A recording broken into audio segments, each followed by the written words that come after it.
Hey, Tom, welcome to the show. Hey, Jason. Thanks for having me. Yeah. So, for those that are just tuning in, I cut off Tom in a great thought before I hit record. And so I was rude and I was like, we can't talk about this yet. I got to hit record and we got to start talking about it. And so we were talking about Anthropic came out with a report. So I'll let you continue on that. Yeah. So we were jamming about how AI is changing so quickly and the impact that AI is going to make to the entire world across all industries, right? I think it's massive. I think if you look at it in the right way, and I feel like the right way to look at it is through an optimistic lens. I think AI is very, very exciting and it's very, very promising. So what I was getting into was back in March, Anthropic published this really awesome study. And what it's trying to do is to kind of map out what the future potential can look like. So Anthropic believes that AI can automate a lot of the tedious, redundant work that everyone has to do on a daily basis across every single industry, right? Mhm. And if you look at industries like software development, technology, what programmers typically have to code up, like you've probably seen in the news how far things have gotten, right? And it seems like AI can already automate and code up everything that a programmer can typically do. But we're actually still only in the early days. Right now, only 35% of code can be written by AI, just from a capability standpoint. But the theoretical max is actually 97%. That means 97% of code that humans are writing right now can actually be done by AI. We're still pretty far from that world. Now, when you look at business and marketing, specifically for me, which is AI search and search engine optimization, SEO, their forecast is 94% of that work can actually be automated. Now, that sounds kind of crazy and it sounds very scary. But if you look at it from a different angle, I find it very, very refreshing because what it ends up doing is it leaves agencies, SEO agencies, to focus on the higher level work. How do you actually drive the most value for your clients? And this would be strategy, thinking through your SEO strategy, content strategy. That's the stuff that they pay big dollars for, right? But, And but judgment. agencies are giving that away and they're charging for execution. That's how I see it, which is wrong. Like, I agree with you. Yep. But like, and that's why I love the podcast. But I hear and I see so many agencies, and I look at what they're billing, how they're doing, it, what they're charging for, what they're giving away, and I'm like, you guys are giving away strategy in the very beginning to win the client to just do the execution, which AI can do better than you. 100%. Right. And so, like, long, long time ago, I used to work for large companies like Apple and Walmart e-commerce. Well, these big companies, they have massive marketing budgets. They have massive internal teams to do everything across the board, including SEO, right? But every Fortune 10, every Fortune 100 company works with an agency. Why is that? It's not because they can't execute to it. Like they have tons of resources to execute to it. They can do the work. They don't see across multiple companies. They don't know this. Like they need input on the strategy front. That's actually the really, really high value stuff that you can charge big bucks for. Oh yeah. Well, it's just we have to be confident in what we do on the strategy. It's just, and that's what I've been trying to do for years and years. That's why I've always told everybody you have to have this offering ladder where you start off, you meet with the client just to kind of triage. Where are they? Can you actually help them out? Do you want to help them out? Which is another one, right? And then charge something for what I call the foot in the door, which is a paid strategy, and they're starting to pay for it. So they get used to it. And then that leads to the next project. And then that leads to the big retainer. But your clients are either training you or you're training them. And I rather train them. But I do want to get into what you do, especially around, everyone's talking about whatever we want to call it. Let's say search engine optimization for AI. Everyone makes up terms, geo, whatever it is, right? Kind of like AI, AEO, like Oh yeah, whatever. like it's just they're making up terms, right? Like I'm like I get that, I respect that. Like just make up stuff. Maybe it sticks, but no one's going to remember that you came up with it. But how can we help our clients as well as ourselves get ranked, right? Like you have a number of different, strategies in order to do that. Yeah. So I think number one, SEO and GEO are intertwined. So I'm gonna definitely make that clear. Um, I believe um, most marketers are kind of far enough along in this journey to understand and kind of start to understand that GEO, AEO, AI search is not completely separate. So the way I think about it is GEO is built on the foundation of SEO. So you Yep. still need to show up. Your clients still need to show up in Google search results, but the showing up is not enough. And that's because AI actually looks at content very, very differently. So instead of just relying on keywords and authority and backlinks, all that traditional things that SEO agencies have to think about, AI can actually read content the way that a human being would read content. So, you know, writing the content in a way that is actually convincing and is AI readable, that's actually one of the most important things. Yeah. Yeah. And I remember back in the day with, I mean, I started doing SEO around 2000, and I agree with you. Like you could put in just the same search term over and over, hell, bury it in the same color in the background, and that would get you up. But it's almost like I tell people, like when we're creating content, I'm thinking about what are people struggling with? What are their questions that they have? What are the answers they're looking for rather than that keyword anymore? I mean, the keyword I think helps. Um, but I think there's a lot more behind it. And even from, I talk to founders and agency CEOs all the time. They're like, "Oh, I don't want to create content." I'm like, really? Like that just helps you get out there. I mean, where do you think Gemini's pulling all their stuff from? What about these YouTube shorts? like, like now it can transcribe all these videos in a second, take screenshots, whatever it is. Like it's pretty amazing. I think content is more important than ever. I think content is still king. Like that phrase is still very, very true. Now, the way that I advise my customers who are agencies, SEO and geo agencies, what I say is the first thing that you need to figure out is for your particular client, what what space do they need to play in? Like what should they actually care about? What do people actually ask AI about um, when they're having a conversation that you should actually be in? That's actually the first part is identifying what topic areas is called the semantic space. The mapping out that same semantic space. Once you do that, then you can start to kind of translate that semantic space, all these topics, into very specific prompts that you should try to help your clients show up in. Like let's use us as an example, agency mastery, right? Like obviously we target agency owners that, want to create an asset out of their agency rather than a liability and like get that freedom, not just hit certain stupid revenue numbers. So like, what would you advise us? You know, so what the first question I would have is,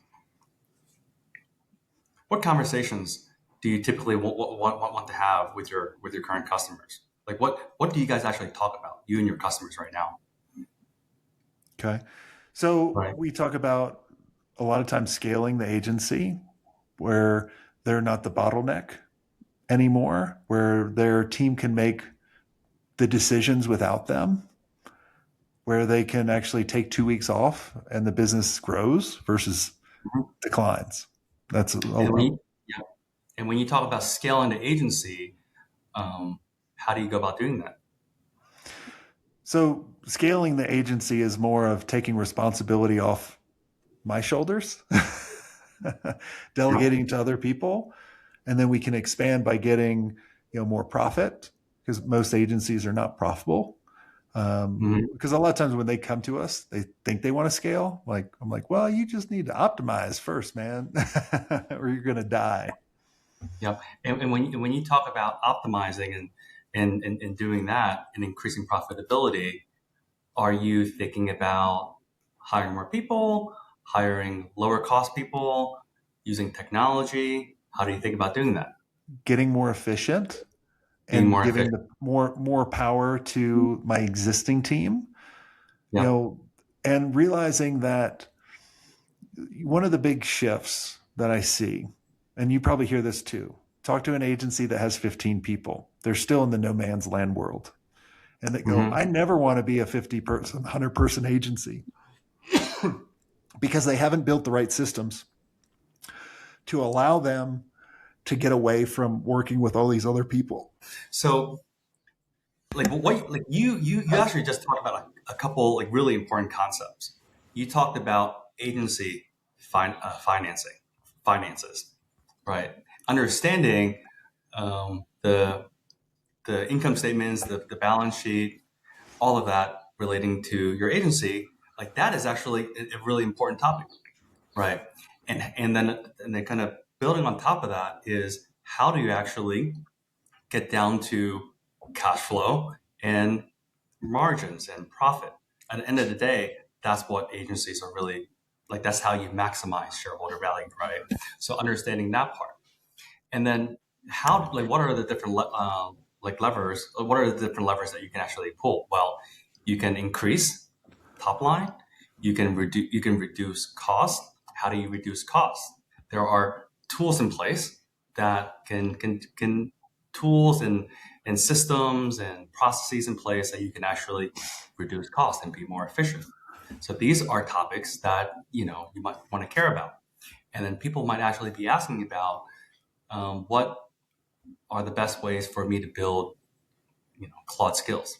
How do I leverage Claude to be more efficient?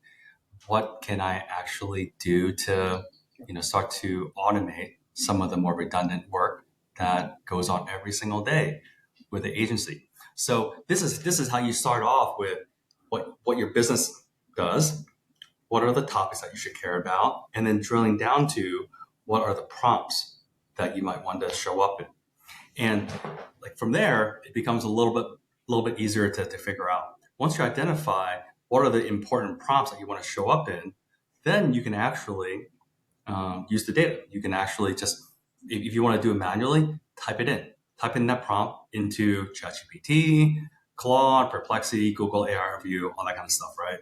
And see what it comes back with. So now you would actually get an answer. You want to see are you being recommended if that's what you're trying to do. Are you actually in the actual answer itself? That's important. That's a good signal. Are your competitors in the answer? That helps you understand share of voice. And just as important, what are the citations? What are the sources that are being used by AI to generate that answer? Right. So now you can then trace back to what's all the content that's being pulled in, and then you can analyze this content and understand why is AI recommending or using content from your competitor over your competitor, or do you just lack that piece of content, right? And if you lack that piece of content, then you have a content gap, and then when you have a content gap, you need to figure out how do you fill it. Now, how do you fill it is actually very important. One way of doing it, and this is the wrong way, is tell Claude, okay, now write me some content that fills in this gap. That doesn't cut it, right? Because what is AI going to do? It's going to go out and look for the same data that it actually used to give you that answer. Yeah. That's repackaging existing content. Like that doesn't actually drive the conversation forward. You don't get credit for it. You don't get Yeah. credit for that, right? Like AI knows, where it got the content from. Mm-hmm. For you to actually get credit, you need to move the conversation forward. How do you move the conversation forward? Well, if you or your client is a subject matter expert, again, and this goes back to what we started off talking about, if you are an expert in a specific domain, like if your agency is focused on a very specific vertical, you're going to know things that other agencies aren't going to know. Yeah. And your client, if they're good, they would actually have subject matter experts who would know how to actually talk about that piece of content. Then it becomes easier to just create that content, right? Like understand what's the content pillar that you're trying, going after. What's the brief, and then execute to that. Yeah, I was searching over the weekend when I was redoing a lot of these different websites, and Google started Google's been good and ChatGPT's been good about recommending us. And so I would click on the link and I would see the sources, and then it highlighted the FAQs that we put on the page, and it'd highlight the markdown language that we used on the podcast or all that kind of stuff. I was like, okay. And I think it helps too with our particular business. I mean, we've been doing it for 13 years and, have thousands and thousands of pieces of content out. So like, I would be like, man, if I wasn't coming up, I think there'd be a huge problem. Yeah. How can you make it even better though? Like, so we have 943 episodes on the podcast, over 1,000 videos on YouTube, right? How would you make us better? In terms of showing up in Showing up AI. even more. Yeah. So I think something that is really important to understand is that for AI search, there's actually a much longer long tail than in SEO. People are having colorful conversations with AI about all sorts of different things, and you want to strategically show up for a lot of the long tail, right? So I would actually argue that to show up better, you need to show up more broadly. Really? So don't talk as much about, agency and maybe more general business? I think there are important informational topic areas that you want to show up in. Okay. Right. I think that is important. Right. Like, Okay. I mean, just showing up across the board and it doesn't actually drive any results for you. I'm not advocating that. But what I am advocating is there is a lot of value to showing up for informational prompts. Yes. I see that too. Yeah. No, I like it. Yeah. I mean, and I think it's at the end of the day, I was talking to the interview I did yesterday. It's still content's king. Content is king. Content is Right? king. Like, It's just how do you do it in like with more scale? I think that's a very that's a really hard part without technology, right? Like how do you? So I saw something today from Alex Hermosi on an email, and he was talking about, creating 50, like everyone should create 50 AI influencers. And these AI influencers need to recommend your stuff and that kind of. And I started thinking, I'm like, okay, but then don't you just get a bunch of this slop out there? And I was trying to see it on both sides. I still don't know which side I see it on yet because it was so new when I read it. I was like, I mean, what are your feelings on that? Specifically in terms of Because that's kind of, well,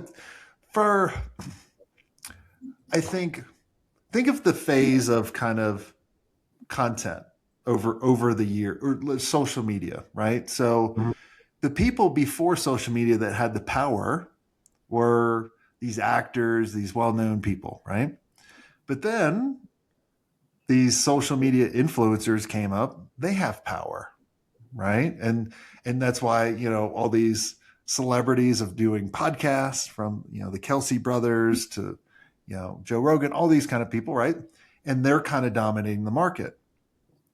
But now the capability of creating these avatars and having that create content, and some you can tell, some you probably can't. Um, Now we have to compete with all that. Like, we're right. Like, and so there's going to be so much out there. How do we decipher between it? What's your thoughts on that? So I would actually separate it between visibility to humans and visibility to AI. I think they're actually two very different concepts. Mm-hmm. So let's talk about visibility for humans, right? I think the influencer economy really came about during the mobile boom. I think when Apple launched iPhone, it completely changed the game. It let people use internet and share all of their thoughts in real time from anywhere, super easy. So no longer do you need to be someone who's on TV, and you can only have so many like actors and actresses, right, on TV. Now anyone can actually have an audience if you have something interesting to say, right? And what influencers typically do, is most of them have a very specific ICP that they target, and they create hyper specialized and focused content to get to that very specific audience.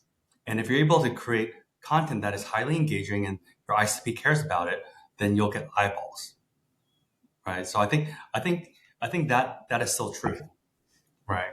I think that is still true, and you'll still have that on social media. I think AI, on the other hand, yes, you can have AI that creates content that can still reach humans, right? And that's good for marketing, but that doesn't necessarily tie in, at least directly, with AI search, Yeah. right? I think if an AI influencer can reach a human, and a human engages the with the company, with the products, whatever it is, that can create additional content. But I think that content that the AI is creating, that doesn't necessarily impact how you show up, because that AI, again, is repackaging existing information, unless you give it new data to actually put out there. Yeah. That's different. Yeah. Yeah. It's almost, I was telling someone maybe last year when I started seeing, the AI searches and all this kind of stuff, like, you almost kind of create almost kind of two types of content, one for humans, one for, you know, one for AI, that's purpose driven. So it's Yep, 100%. fascinating. It's changing Right. fast too. Yeah. And like something that I do like more on the tactical side of what I recommend to my customers is, I always get pushed back on, oh, it's difficult to create new content. It's difficult to have a subject matter expert at the client to actually create content. Totally get it, right? Everyone's busy. People have daytime jobs and everything. Now, what you can do is actually leverage the power of AI, right? Um, Content being written by AI is not a bad thing. You don't really get dinged for it. You get dinged when you have bad content, unoriginal content. So if you actually kind of going back to what I was saying earlier, identify what topics your clients should care about, what are the prompts, um, who's being cited, where are the gaps, where are your clients not getting cited, and what's the content gap. Once you do that, you can actually very quickly put together a list of questions that you can then send over to a subject matter expert at your client. And you can just say, hey, just open up Loom or open up whatever recording app that you like to use and just talk freely and answer these questions, Mm, right?